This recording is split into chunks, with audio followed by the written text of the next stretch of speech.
अस्सलाम वालेकुम, कैसे हैं आप सब। उम्मीद करती हूँ सब ठीक होंगे, खैरियत से होंगे, अल्लाह के हिफ्ज़ ईमान में होंगे। अल्लाह के फजल करम से मैं भी बिल्कुल ठीक हूँ, शुक्र अल्हम्दुलिल्लाह। एक व्यू रात का था और एक व्यू दिन का था। रात वाला जो है कि 5:30 बजे का था और दिन वाला 9:30 बजे का था। दोनों में फ़र्क देख लें कितना ज़्यादा है। और बारिश हो रही है ये तो आप लोगों को नज़र ही नहीं आया होना, लेकिन मौसम इतना मज़े का था ना जितना कोई हिसाब नहीं है। मौसम इतना अच्छा होने की वजह से मुझे सारी रात नींद ही नहीं आई। लाइव से फ्री होने के बाद फिर पूरे घर में चुड़ैल भर के मंडराती रही, कभी किसी कोने में जाके खड़ी हो जाओ तो कभी किसी कोने में जाके खड़ी हो जाओ। फिर क्या किया, थक हार के व्हाट्सएप पे ग्रुप बनाया हुआ है हम दोस्तों ने, तो मैं वहाँ पे चली गई। वहाँ पे जाके सभी को तो तंग नहीं कर सकी, लेकिन मेरी एक दोस्त है बेचारी, सारी रात मेरी तरह चुड़ैल बनी होती है, पूरे घर में मंडरा ली होती है, ठीक है। उसको मैंने अच्छा खासा जलील किया, उसको अच्छा खासा तंग किया, उसे बोला मुझे भूख लगी हुई है, उठ के नाश्ता बना के दो, और कभी कुछ तो कभी कुछ। वो बेचारी भी थक हार के सो ही गई मेरी बकवास सुन सुन के, लेकिन मुझे फिर भी नींद ना आई। सोचती रही किसको तंग करूं, कोई भी ना मिला, तो बाहर मौसम को देखते देखते ही मैं भी सो गई। अच्छा, यहाँ पे ना आज उठते सारी मैं पहले किचन में आ गई थी। वो इस वजह से आई थी कि हमेशा मैं ये करती हूँ कि उठते सारी जो है ना अपने व्लॉग की तरफ हो जाती हूँ, और जो है ना ध्यान ही नहीं देती कि मैंने सारा दिन से कुछ खाया है कि नहीं खाया। कल भी ऐसा ही हुआ कि मैं व्लॉग के चक्रों में लग गई, और साथ ही जो है कि व्लॉग से फ्री हुई तो मेरी दोस्त आई तो उसकी चक्रों में लग गई, तो सारा दिन भूल ही गई कि मैंने नाश्ता भी किया है कि नहीं किया, सुबह से मैंने कुछ खाया भी है कि नहीं खाया। इस वजह से आज उठते सारी मुँह हाथ धोते सारी मैं किचन में आ गई। किचन में आके आटा वाटा गूंदने लग गई और सोचा कि सबसे पहले नाश्ता करती हूँ, उसके बाद कुछ और करती हूँ। नाश्ता सेहत के लिए सबसे ज़्यादा ज़रूरी है। अगर नाश्ता नहीं टाइम से करूँगी, खाना पीना छोड़ दूँगी, तो जाहिर सी बात है इतने हालातों के साथ कैसे फेस कर सकूँगी, कैसे लड़ सकूँगी, कैसे हिम्मत अपनी बना सकूँगी, स्ट्रॉन्ग बन सकूँगी। खैर, यहाँ पे ईशा रानी कम्मों वाली बनते हुए आप लोगों के सामने ईशा रानी बनी काम वाली। हाय, कितनी मज़े की बात है ना। यहाँ पे रोते धोते तो चलो मैं चली ही गई थी, ये तीसरी मंजिल से लेके पहली मंजिल तक सारी सीढ़ियाँ धोई, सारी सफाई की। घर की तो जो करती हूँ, लेकिन बाहर की भी आज सबने करवाई। हुए अभी तक मेरी कमर चींखे मार रही है और मुझे गालियाँ निकाल रही है कि तूने क्यों सबकी बातों में आके ये सारा कुछ किया, क्यों तुमने जो है कि अपने आप को इतना तंग किया। लेकिन क्या ही करे, कभी कभी किसी की इज्जत का सवाल भी बन जाता है कि कभी कभी जो है ना ये भी देख लेना चाहिए कि हमारी लापरवाही की वजह से किसी की इंसल्ट हो जाएगी, या किसी को कुछ सुनना पड़ेगा, या किसी को बातें सुनने को मिलेंगी। इस वजह से फिर मैंने दिल पे पत्थर रखा और उठ खड़ी हुई और जाके मैंने जो है कि सीढ़ियाँ धोनी स्टार्ट कर दी।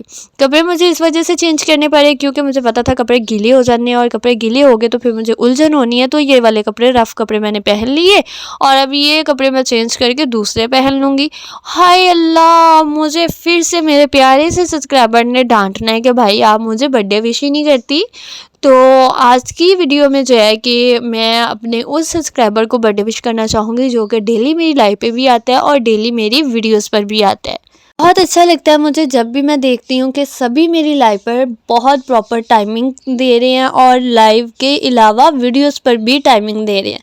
लेकिन इतनी कोशिश थोड़ी सी किया करें कि जो लाइव के अलावा वीडियोस पे टाइमिंग दे रहे हैं उनका तो दिल से शुक्रिया, लेकिन जो सिर्फ़ और सिर्फ लाइव पर टाइम दे रहे हैं ना, वो इतनी सी कोशिश किया करें कि लाइव पर जो ध्यान देते हैं, टाइमिंग देते हैं, लेकिन वीडियो भी जाके मुकम्मल वॉच कर लिया करें।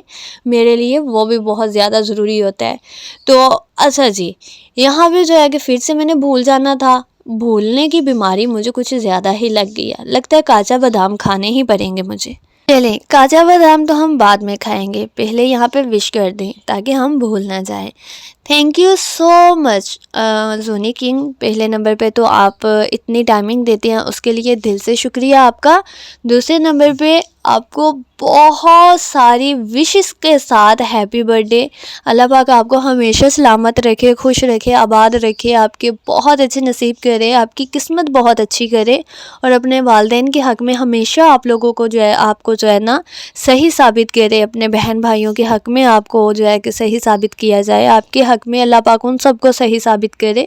आप दुनिया आखिरत में इतनी खुशियाँ पाओ कि आप समा ही ना सको। आप बोलो कि किसी ने मुझे दुआ दी थी, किसी ने मेरे लिए इतनी दिल से दुआ की थी। अल्लाह पाक आपको इतनी इज़्ज़त से नवाजे, इतनी इज़्ज़त से नवाजे कि आपको पता लगे कि इज़्ज़त होती है। और अल्लाह पाक आपको हमेशा अपने हिफ्ज़ ईमान में रखे। फिर भी दुआ देने में कोई गलती गुस्ताखी होगी हो तो मुझे माफ़ करना, ठीक है। बट अगेन मेरी तरफ से आपको happy birthday to you, happy birthday to you, happy birthday to you जी, हैप्पी बर्थडे टू यू। अब केक भी खिला दो। हैप्पी बर्थडे तो मैंने तुम्हें बोल दिया, विश भी कर दिया, अब मुझे केक कौन खिलाएगा? बताओ बताओ बताओ। अब ये ना कहना कि मैं केक नहीं खिला सकता, मैं कहाँ से आके आपको केक खिलाऊं, ये क्या करूं वो क्या करूं। लेकिन देखो जी, बर्थडे है, दुनिया में आके तुमने उखाड़ा ही क्या है। लेकिन चलो जो भी है, फिर भी तुमने मुझसे बर्थडे विश करवाया तो अब केक तो बनता ही है ना भाई। किसी को बर्थडे विश करो तो लालच भी तो होता है ना कि केक भी तो खाने को मिलेगा ना, साथ गोलगप्पे चाट शाट भी तो मिलेगी ना, बोतल शोतल भी तो मिलेगी। तो आपका फ़र्ज़ बनता है कि आप मुझे अब चाट भी दो, गोलगप्पे भी दो, बोतल शोतल भी दो और केक भी दो। हाँ जी, इससे ज़्यादा कुछ भी नहीं चाहिए मुझे यही चीज़ें ज़्यादा पसंद है, तो मुझे आप ये सारी चीज़ें भिजवा सकती हो। हाँ जी, सियालकोट में रहती हूँ मैं, आपको तो बेहतरीन तरीके से पता होगा। अच्छा जी यार, यहाँ पे मेरी ये कमर तो बहुत ही ज़्यादा टूट गई थी, क्योंकि कुछ चीज़ें तो मैंने आप लोगों को दिखाई ही नहीं थी, मुझे पता ही नहीं लगा मोबाइल कब बंद हो गया हुआ था, और ऊपर से लाइट भी चली गई हुई थी। छोटा सा ब्रश लेके ना बड़ा ब्रश लब मिल नहीं रहा था, अब बोलने लगी थी कि लब नहीं रहा था। हद हो गई है मेरी वाली भी, मुझे वो ब्रश मिल नहीं रहा था कपड़े धोने वाला। तो मैंने क्या किया, मेरे पास ना एक दांत साफ़ करने वाला ब्रश जो है ना, रफ़ पड़ा हुआ था, ख़राब हो गया हुआ था जो, वो वाला ब्रश लेके मैंने सीढ़ियों के ऊपर जो है ना लगा के सीढ़ियों को अच्छे से साफ़ किया। मानते हैं ना मैं कितनी अच्छी सफाई कर लेती हूँ, कितनी अच्छी सफाई करने वाली हूँ मैं। अब ये ना समझ लेना कि मैं काम वाली ही सही लगती हूँ। हाँ जी, चले वो अलग बात है कि मैं काम वाली भी अच्छी लगती हूँ, क्योंकि मैं काम बहुत अच्छे से और साफ़ सुथरे काम करती हूँ। हाँ जी, हाँ जी, ये मैंने अपनी मम्मा से सीखा है, क्योंकि मेरी मम्मा को गंदे काम बिल्कुल भी पसंद नहीं है। मेरी मम्मा जब भी कोई काम कर रहा होता है ना, बड़ी ध्यान से बड़े गौर से देख रही होती है कि ये बंदा काम किस तरीके का कर रहा है, तो वहीं से वो अंदाज़ा लगा लेती हैं कि ये बंदा जो है कि काम किस तरीके के कर सकता है, साफ़ या गंदे।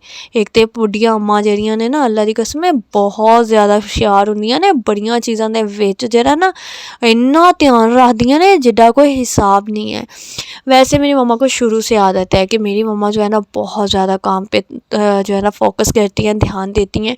और गोलू की तो बात ही छोड़ दो ना, गोलू ने तो कहना है कि जी आपने एक पूरी आपने डस्टिंग की है ना, तो कहीं एक कोने में थोड़ी सी डस्टिंग रह गई है ना, तो उसने कहना है कि भाई तुम लोगों को तो कुछ आता ही नहीं है, तुम लोग तो कुछ कर ही नहीं सकते, सारी ज़िंदगी तुम लोगों ने ऐसी निकम्मा ही मरना है, भाई तुम लोग नहीं कुछ कर सकते, तुम एक सफाई तो तुमसे ढंग से होती नहीं है, तुम ज़िंदगी में क्या खाक करोगी, तुम ये करोगी, तुम वो करोगी। भैन मेरी एक कोना ही तो रह गया सी, हौसले ना भी बंदा कह लेंदा, तू तो लड़न ही पैनी है जदों भी वेखो।